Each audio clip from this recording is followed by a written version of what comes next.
daw ito ni Ko. Lalo raw sumidhi ang kagustuhan nitong tumestigo. Si Ko ang nagsabing si Pangulong Marcos umano ang nag-utos ng budget insertions na nagkakahalaga ng 100 billion peso. Umabot sa 11 billion pesos. May 9 billion pesos collection mula sa sugar.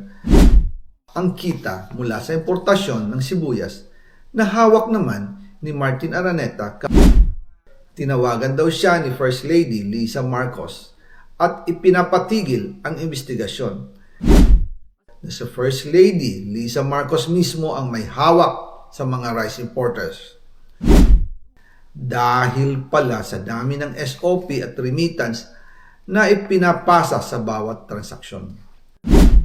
Ang pinakamakapangyarihang pamilya pa mismo ang sangkot sa ganitong sistema.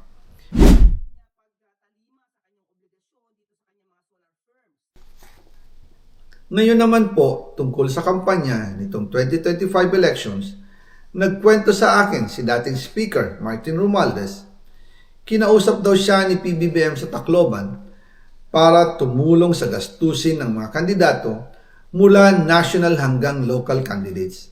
Ang sagot ni Speaker, naibigay na niya ang SOP collections sa Bureau of Customs na umabot sa 11 billion pesos. Dagdag pa dyan, may 9 billion pesos collection mula sa sugar na ayon mismo sa kanya ay pinaghahatian lang ng 5 kumpanya para makontrol nila ang presyo ng asukal sa merkado.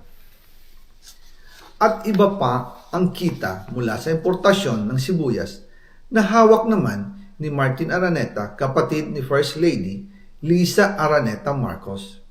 Kung matatandaan ninyo, noong 2022, nagkaroon po ng investigasyon sa Kamara na pinangungunahan ni Congressman Toto Swansing dahil sobrang taas ng presyo ng sibuyas.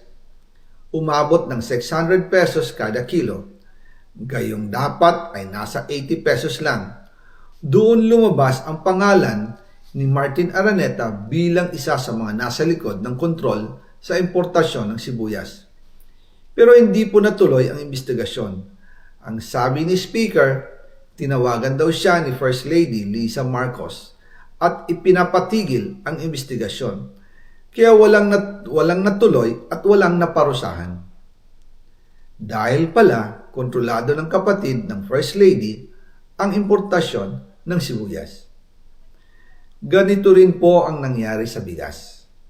Noong April 2023, nagsimula nang tumaas ang presyo ng bigas. Kaya iminungkahi ko kay Speaker Martin Romualdez na kung pwede ay mag-angkat tayo ng 13 million metric tons para sa buong taon. Ang layunin ko po ay mapababa ang presyo ng bigas sa 22 pesos kada kilo. Pero hindi po ito inaprubahan ng Pangulo noong sila'y nasa Clark. Dahil doon, sumipa ang presyo ng bigas na umabot ng 55 pesos kada kilo hanggang 2024. Noong 2024, kinausap ko ulit si Speaker Martin Romualdez na kung pwede makausap namin si Secretary Laurel Chu ng Department of Agriculture at Secretary Ralph Recto ng Department of Finance para maibaba ang taripa ng bigas mula 35% to 15%. Sinabi ko kay Speaker Martin Romualdez na kung pababayaan natin ang patuloy ng pagtaas ng presyo ng bigas at umabot ito sa 60 pesos kada kilo, siguradong magagalit na ang taong bayan. Posibleng magrevolusyon na ang mga tao at tiyak na maapektuhan dito ang mga kandidato ng administrasyon sa 2025 elections. Isa sa mga patunay na hindi na masaya ang taong bayan ay ang pagbaba ng approval rating ng Pangulo noong panahon na iyon dahil sobrang taas na ang presyo ng bigas. Nangyari po ang meeting at halos inaabot kami hanggang alas 2 ng umaga, nakikiusap, nagpapaliwanag. Buti na lang, matapos ang matagal na negosasyon, pumayag din sila. At di nagtagal, inanonsyo na rin sa publiko na ibaba ang nangbuwis sa bigas. Ngunit, matapos ang 4 hanggang 6 na buwan, hindi pa rin bumababa ang presyo ng bigas. Kahit ibinaba na ang taripa nito, kaya iminungkahi ko kay Speaker Romualdez na magpatawag ng investigasyon tungkol sa bigas sa pamamagitan ng Quinta Committee hearings. Habang iniimbestiga nito ng Quinta Committee na pinamumunuan ni Congressman Joey Salceda, bigla na lang itong pinahinto ni Secretary Kiko Laurel Chu matapos niyang ipakita ang isang confidential report. Nakasaad dito na si First Lady Lisa Marcos mismo ang may hawak sa mga rice importers. Ayon kay Secretary Laurel, maaapektuhan daw ang First Lady kung itutuloy ang investigasyon dahil kasama raw nila sa Vietnam visit ang ilang importer ng bigas at nag-dinner pa raw sila roon. At noong araw din yun, tumawag si Congressman Sandro Marcos kay Speaker Romualdez upang ipatigil ang House investigations tungkol sa bigas as instructed ng Pangulo. Magkasama kami ni Speaker Martin Romualdez nang tumawag si Congressman Sandro Marcos. Dumating din si Secretary Laurel Chu sa Manila Polo Townhouse at doon siya pinagalitan ni Speaker dahil inilabas niya ang confidential report na nagdidiin sa First Lady sa issue ng rice smuggling. Humihingi ng paumanhin si Secretary Laurel Chu at sinabi niyang, "Pasensya na, masyado akong naive." Doon namin naintindihan kung bakit. Kahit ibinaba na ang import tax ng bigas mula 35% to 15%, ay hindi pa rin bumababa ang presyo sa merkado dahil pala sa dami ng SOP at remittance na ipinapasa sa bawat transaksyon. Dagdag pa po, maraming importers ng isda ang nagre-reklamo dahil kontrolado ito ng kaunting kumpanya lamang. Wala naman daw tax sa importation tuwing lean season, pero kahit ganoon, hindi pa rin sila nabibigyan ng permit to import. Ang makaunting kumpanya na ito lang ang nabibigyang permit to import. Dahil dito, kontrolado din ang presyo ng isda at ito din ang dahilan kung bakit mataas ang presyo ng galunggong. Mga kababayan, hindi dapat naghihirap ang Pilipinas. Hindi dapat ganito kamahal ang mga pangunahing bilihin tulad ng bigas.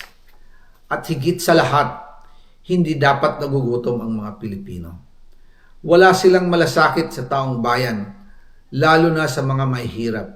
Inaabuso ang kapangyarihan, nagiging negosyo ang pera ng taong bayan. Masakit man tanggapin, pero ito ang katotohanan.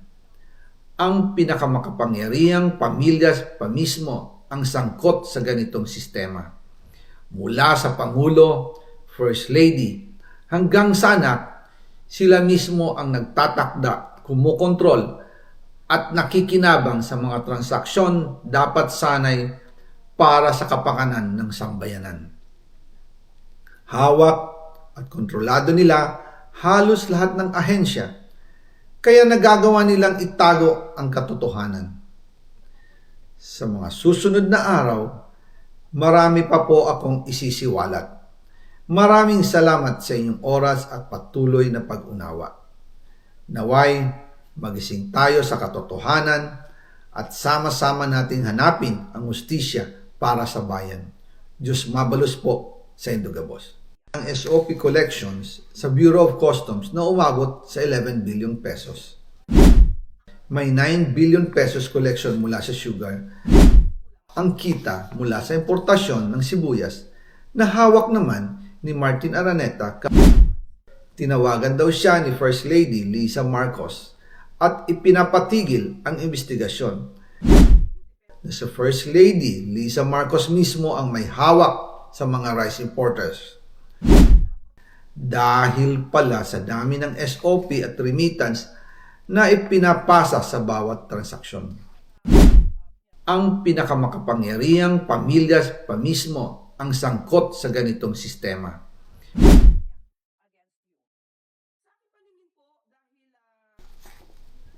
Ngayon naman po, tungkol sa kampanya nitong 2025 elections, Nagkwento sa akin si dating Speaker Martin Romualdez, kinausap daw siya ni PBBM sa Tacloban para tumulong sa gastusin ng mga kandidato mula national hanggang local candidates. Ang sagot ni Speaker, naibigay na niya ang SOP collections sa Bureau of Customs na umabot sa 11 billion pesos. Dagdag pa dyan, may 9 billion pesos collection mula sa sugar na ayon mismo sa kanya ay pinaghahatian lang ng 5 kumpanya para makontrol nila ang presyo ng asukal sa merkado. At iba pa ang kita mula sa importasyon ng sibuyas na hawak naman ni Martin Araneta, kapatid ni First Lady Lisa Araneta Marcos. Kung matatandaan ninyo, noong 2022, nagkaroon po ng investigasyon sa Kamara na pinangungunahan ni Congressman Toto Swansing dahil sobrang taas ng presyo ng sibuyas. Umabot ng 600 pesos kada kilo. Gayong dapat ay nasa 80 pesos lang. Doon lumabas ang pangalan ni Martin Araneta bilang isa sa mga nasa likod ng kontrol sa importasyon ng sibuyas. Pero hindi po natuloy ang investigasyon. Ang sabi ni Speaker, tinawagan daw siya ni First Lady Lisa Marcos at ipinapatigil ang investigasyon. Kaya walang